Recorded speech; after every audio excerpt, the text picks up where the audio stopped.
ছোট মাছ দিয়ে তেঁতুলের টক শুনেই যেন মুখ থেকে জল চলে আসে, তাই না বলো বন্ধুরা? একদম, আমার তো মুখে জল চলে আসছে তোমাদেরকে বলতে গিয়ে। আর এই তেঁতুলের টক হবে কিন্তু দারুণ মজাদার, একদম জাস্ট জমে যাবে আর কি। আজকে বানিয়ে নিয়েছিলাম তেঁতুল দিয়ে ছোটো মাছের টক, সেটাই তোমাদের সাথে শেয়ার করতে চলে এসেছি বন্ধুরা। সবাই পুরো ভিডিওটা দেখতে থাকো, আশা করছি তোমাদের খুব ভালো লাগবে। তো প্রথমে নিয়ে নিয়েছি ছোটো মাছ। দেখো এই ছোটো মাছগুলোকে তোমরা কী নামে চেনো আর কী নামে ডাকো আমাকে কিন্তু কমেন্ট করে জানাতে ভুলবে না অবশ্যই। মাছগুলো কিন্তু খুব ভালো করে ধুয়ে পরিষ্কার করে নিচ্ছি। চলো এবার এর মধ্যে হলুদ আর লবণ দিয়ে দিয়েছি হলুদ আর লবণ। এবার খুব ভালো করে কিন্তু মাখিয়ে নেব মাছগুলোকে। বরাবরই মাছে আমি একটু বেশি হলুদ দিয়ে থাকি, একটু বেশি হলুদ দিলে কিন্তু মাছটা ভাজতে খুব সুবিধা হয়, মাছটা ভেঙে যায় না একদমই। তো মাছে তো খুব সুন্দর করে হলুদটা মাখানো হয়ে গেছে। আর কি কি লাগছে চলো দেখে নিয়ে নিয়েছি পাকা তেঁতুল, একদম আহা মুখ থেকে তো জল চলে আসছে, জিভে একদম জল চলেই এসেছে। পাকা তেঁতুল দেখলেই যেন ফুচকার কথা মনে পড়ে যায় বন্ধুরা। তো চলো এই তেঁতুলটাকে আগে ধুয়ে নিতে হবে। তেঁতুলটাকে খুব ভালো করে ধুয়ে তারপরে চটকে নেব। এবার এই জলটাকে ফেলে দিই, চলো জলটা ফেলে দিয়ে আবারও জল দিয়ে খুব ভালো করে কিন্তু তেঁতুলটাকে চটকে নেব, যেন তেঁতুলের সব শ্বাসটা বার হয়ে যায়।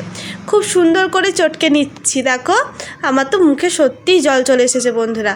আহা সত্যি কি বলবো, আমার মুখে কথাই বার হচ্ছে না, কি বলবো আর কি। খুব ভালো করে কিন্তু চিপে আমি তুলে নেব। এবার যে খাকিগুলো বার হলো সেগুলো কিন্তু ভালো করে চিপে তুলে নেব। তো খাকিগুলোকে কিন্তু খুব ভালো করে ফেলে দিতে হবে। আমি দেখো চিপে নিয়েছি, চিপে নিয়ে ফেলে দেব।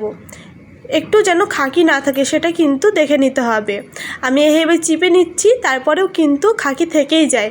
তো এইভাবে দেবো না ডাইরেক্ট, পরে কীভাবে দেবো তোমাদেরকে দেখাচ্ছি। চলো এটা কিন্তু খুব সুন্দর করে আমার চেপা হয়ে গেছে, বাদবাকি আমি ফেলে দিয়েছি যে খাকিগুলো ছিল। এটা খুবই গাঢ় হয়ে গেছিলো বলে একটুখানি জল দিয়ে দিয়েছি। আর এই যে নিয়ে নিয়েছি দুটো শুকনো লঙ্কা আর একটুখানি নিয়েছি সর্ষে, হ্যাঁ কালো সর্ষে নিয়েছি। কড়া বসিয়ে দিয়েছি, কড়াটা খুব ভালো করে গরম করে নিয়ে ওর মধ্যে দিয়ে দিচ্ছি সর্ষের তেল। সর্ষের তেলটা খুব ভালো করে গরম হয়ে গেলে ওর মধ্যে একে একে মাছগুলো দিয়ে দেবো। একদম একবারেই মাছগুলো দিয়ে দিচ্ছি, কারণ খুব বেশি ভালো করে ভাজতে লাগবে না মাছ। টকের মাছ যদি বেশি করে ভাজো তবে ভালো লাগবে না বন্ধুরা, একদম যেন চিমড়া চিমড়া হয়ে যায়। সেই জন্য কিন্তু টকের মাছ বেশি ভালো ভাজার প্রয়োজন নেই। আমি হালকা করেই ভেজে তুলে নেব, একটুখানি উল্টে পাল্টে ওই যাতে কাঁচা না থাকে সেইভাবেই কিন্তু ভেজে নেব। তো দেখো এক পিঠ তো ভাজা হয়ে গেছে, আর এক পিঠটা উল্টে দিচ্ছি। এইভাবে কিন্তু উল্টে পাল্টে একটুখানি ভেজে। তোমাদের সাথে কথা বলতে বলতে দেখো মাছটা তো ভাজাই হয়ে গেছে। চলো এবার তেল থেকে মাছটাকে তুলে নিই ভালো করে। তেলটা বেশ ভালো করে ঝরিয়ে মাছটাকে তুলে নিচ্ছি। এই মাছগুলো খেতে না ভীষণ ভালো লাগে, ভাজা খেতেও বেশ ভালো লাগে। তো দেখো মাছ তো তোলা হয়ে গেছে, ভাজা কয়েকটা খাওয়া হয়ে গেছে আমার, কিন্তু সত্যি ভীষণই ভালো লাগে এই মাছগুলো। মাছের মধ্যে এই ছোট মাছই কিন্তু আমার ভীষণ প্রিয়। ওই তেলের মধ্যে ফোড়নের জন্য দিয়ে দিয়েছি দুটো শুকনো লঙ্কা আর একটুখানি কালো সর্ষে। একদম এবার ফোড়নটাকে খুব ভালো করে ভেজে নেব। শুকনো লঙ্কা দুটোও কিন্তু খুব ভালো করে ভেজে নিতে হবে। তো দেখো খুব সুন্দর করে তো ভাজা হয়ে গেছে। এবার যেটা আমরা বানিয়ে রেখেছিলাম সবার প্রথমে তেঁতুলের জলটা আমি ছাঁকনি করে ছেঁকে দিচ্ছি। একদম এইভাবে ছেঁকে দিলে কিন্তু যেটুকু বাদবাকি খাকিগুলো আছে একটু আধটু সেটুকু আর ওই যাবে না, মানে ছেঁকে নিতে হবে খুব ভালো করে। একটা চামচের সাহায্যে একটু ভালো করে কিন্তু আমি নাড়িয়ে দিচ্ছি বা নেড়ে নিচ্ছি। দেখো তাহলে কিন্তু তেঁতুলের জলটা বেশ পড়তে সুবিধা হচ্ছে। তো দিয়ে দিয়েছি, বাদবাকি খাকিগুলো কিন্তু ফেলে দিয়েছি। জলটা ফুটে গেছে দেখো। এবার দিয়ে দিচ্ছি আমি হলুদ আর স্বাদ মতো লবণ। একদম হলুদ আর লবণ দিয়ে আবারও খুব সুন্দর করে নাড়াচাড়া দিয়ে নিচ্ছি। রান্নাতে একদমই ঝামেলা থাকে না, এই তেঁতুলের টক করতে সত্যি কোনো ঝামেলা থাকে না। তো দেখো ফুটে গেছে খুব সুন্দর করে। তারপর দিয়ে দিয়েছি ভেজে রাখা মাছগুলো।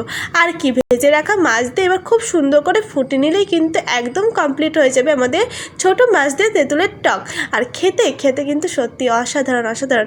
আমি যে কীভাবে আজকে ভয়েসটা দিয়েছি সত্যি আমি বলছি আর আমার মুখ দিয়ে জল চলে আসছে, মানে আমার জিভে জল চলে আসছে আর কি, বলে বোঝাতে পারবো না তোমাদেরকে, এত ভালো লাগে। তো দেখো একদম কমপ্লিট হয়ে গেছে, আমি নামিয়ে নিয়েছি বাটিতে। কালারটা কতটা লোভনীয় হয়েছে বলো তো বন্ধুরা, সত্যি কালারটা দেখেই কিন্তু খেতে ইচ্ছা করছে। তো আজকের ভিডিওটা তো এই পর্যন্তই বন্ধুরা। সবাইকে অসংখ্য ধন্যবাদ এতক্ষণ ধরে আমার ভিডিওটা দেখার জন্য। সবাই খুব ভালো থেকো, সুস্থ থেকো। আর আমার যদি এই ভিডিওটা তোমাদের ভালো লেগে থাকে তাহলে কিন্তু একটা লাইক কমেন্ট শেয়ার করতে ভুলো না বন্ধুরা। আর এরকম ঘরোয়া রেসিপি পেতে হলে কিন্তু আমার চ্যানেলটা সাবস্ক্রাইব করে আমার পাশে থাকতে হবে বন্ধুরা।